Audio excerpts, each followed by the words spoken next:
G'day guys, welcome back to another video on the channel, and today I'm going to be going over my round 5 AFL tips and predictions, as well as covering round 4, see how many tips I got correct and all of the big calls. Obviously I'm in a different setup. I'm at my grandparents' house, but you know, that shouldn't really matter. So the first time I tipped Melbourne to beat Port, they got that one done pretty easily.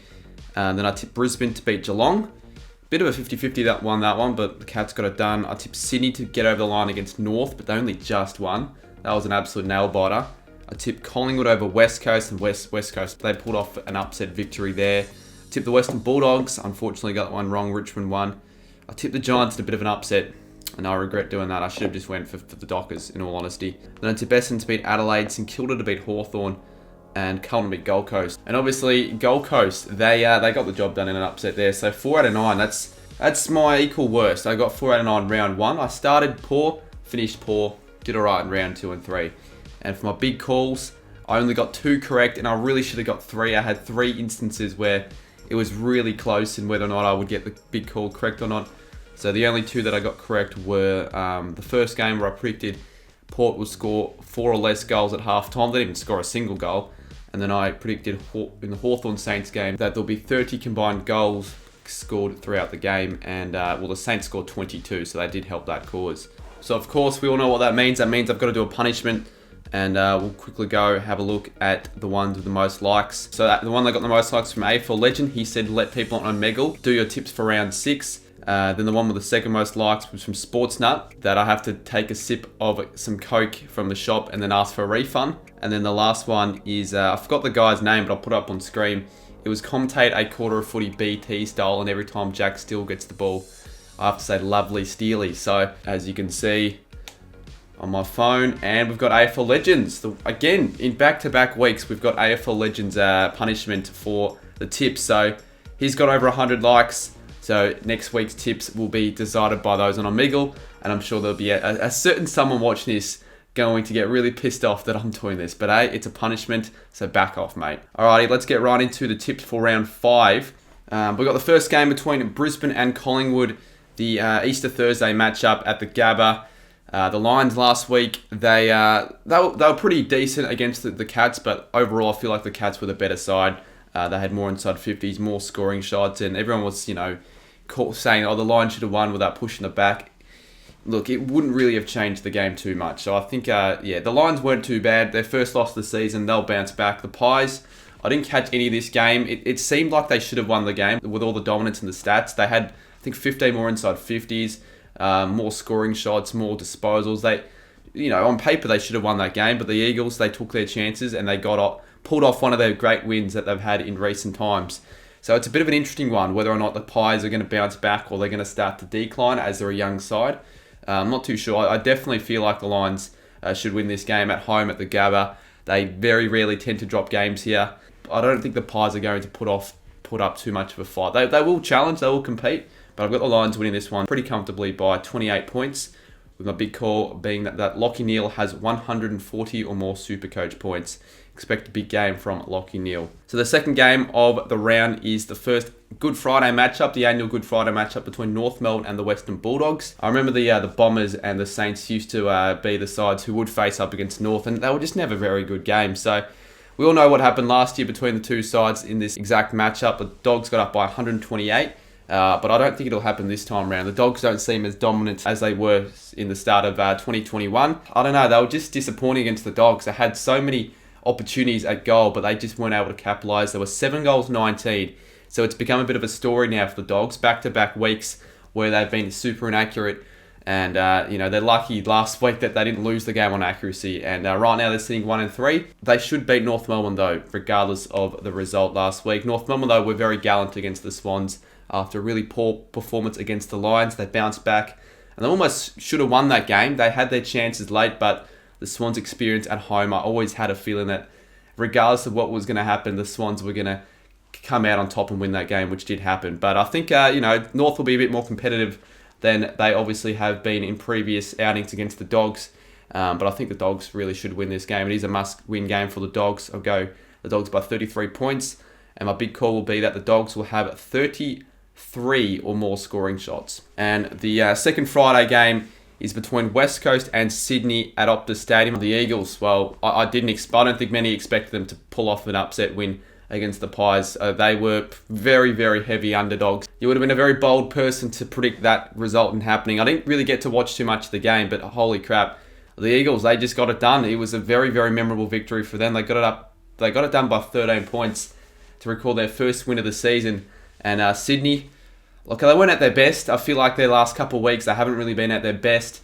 They were challenged. They obviously didn't expect North Melbourne to show up the way they did. They were down by as much as 14 points in that last quarter, but they clawed back. Heaney kicked a couple of late goals, and they got the job done by 11 points. This is at Optus Stadium, so you never know what could happen. The Eagles could pull off another upset victory, but unfortunately for them, they are without Nick Natanui for the next 8 or 10 weeks. So a bit unfortunate for the Eagles. They just can't really seem to take a break. They've been extremely unlucky to start off the season. I think the Swans do win this game. I'd be pretty shocked if the Eagles pull off consecutive upsets and the Swans are a better side. So I've got Sydney winning this by 30 points with my big call that the Swans kick 7+ consecutive goals at any stage throughout the game. And the first of the Saturday games, and we have St Kilda taking on Gold Coast at Marvel Stadium. Both sides are arguably the two most impressive sides last round. Obviously, the Saints record a 69-point victory against Hawthorn. This is the first game really that I can think of in a while where the Saints were just dominant for 4 quarters. I guess since last time we beat the Hawks by 69 points, we had 4 different players scoring 4 goals. I can't remember the last time that happened. Brad Hill, Jade Gresham, Tim Membry, and Max King. Yeah, it was just a really good performance all around for the Saints. And now we're in good contention for making finals. And then the Suns, another side that played really well. They upset the Blues by 30 points. Not many people would have seen that one coming, even though I wasn't really surprised. The Suns always seem to play well against the Blues every season. So St Kilda have had the edge over the Suns in the last few encounters. I think we've won our last 6 or 7 games, and majority of those clashes have been by under a goal. After what I've seen in the last couple of weeks, we should get it done fairly comfortably. If the Took Miller and Anderson and Rao, if they get their hands on the ball in the midfield, it's going to be a bit of a tough battle for the Saints, but I think the Saints should get it done. I'd said it earlier that I'm not going to stop tipping the Saints until we lose. So I'm going to go the Saints to win it by 20 points. With my big call, the Suns lead at 3/4 time and lose.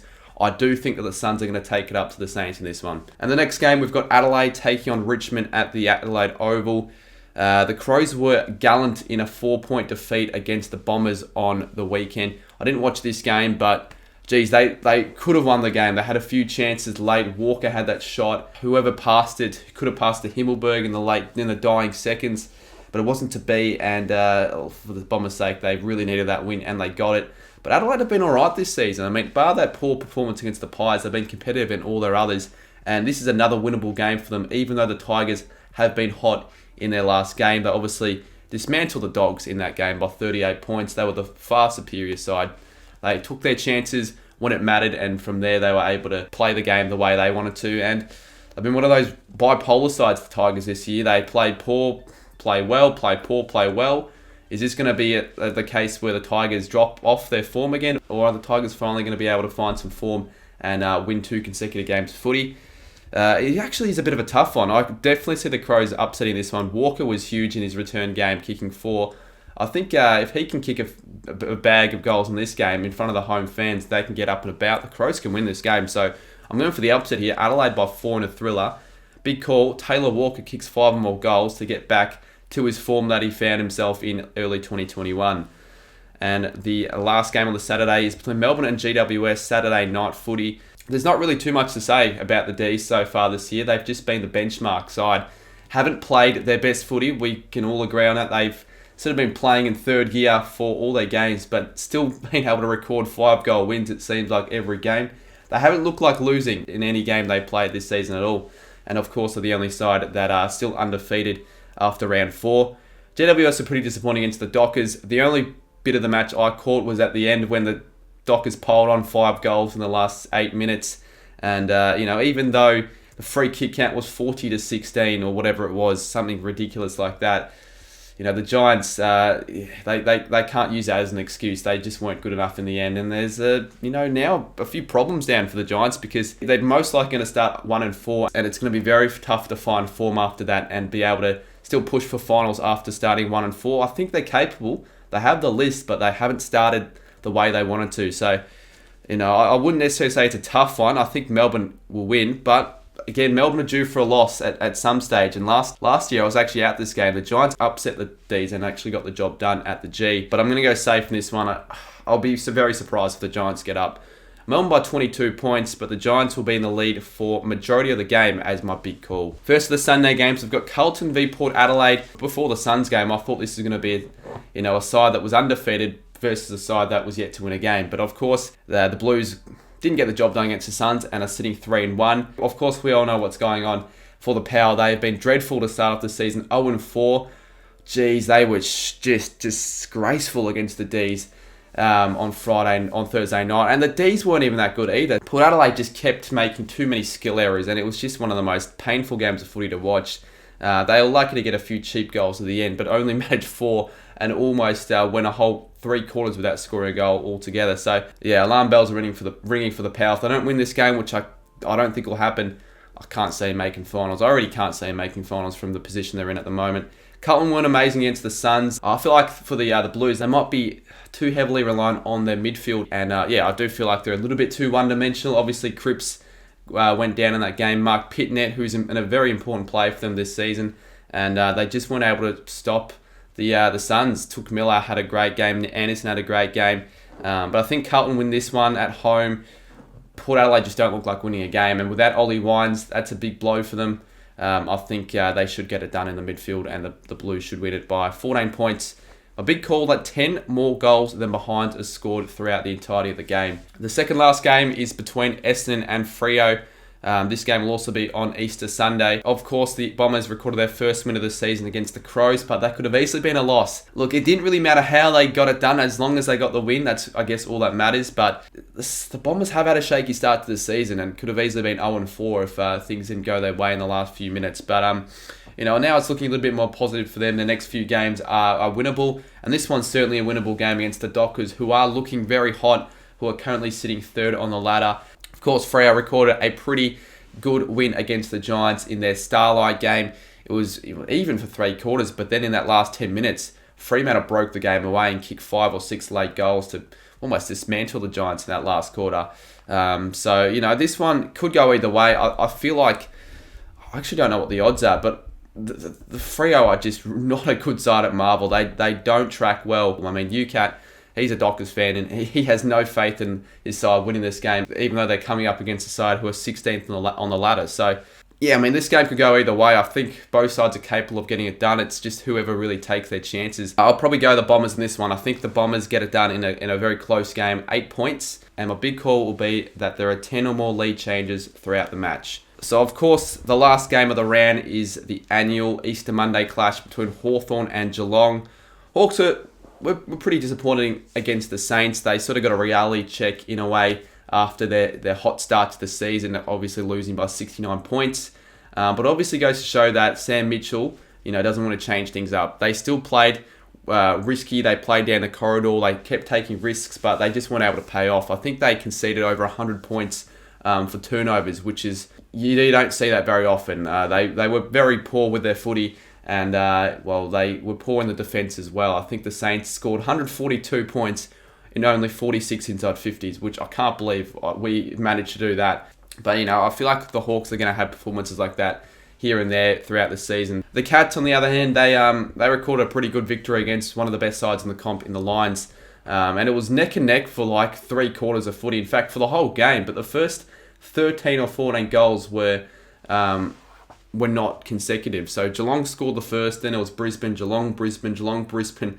It was a wild start to the game, but Hawkins was the man of the hour. He kicked 5 goals to help him win the game. A controversial last goal. Was a push in the back? It probably was, but regardless, the Cats deserved the win. They got it done, and I think this game will be actually quite close, even though the Hawks were disappointing last week. Hawthorn always play well against the Cats, no matter where these two sides are placed on the ladder, but I have the Cats winning this one because they should win it. And I've got the Cats winning it by 10, with the Cats leading the inside 50 count by 15 as my big call. So those were my predictions for round 5. I've got the Lions, the Dogs, the Swans, the Saints, the Crows, the Giants, the Blues, the Bombers, and the Cats. I feel like I'm not going to get 9 out of 9 here. There will definitely be a few upsets this round, even though on paper it seems like quite an easy round to tip.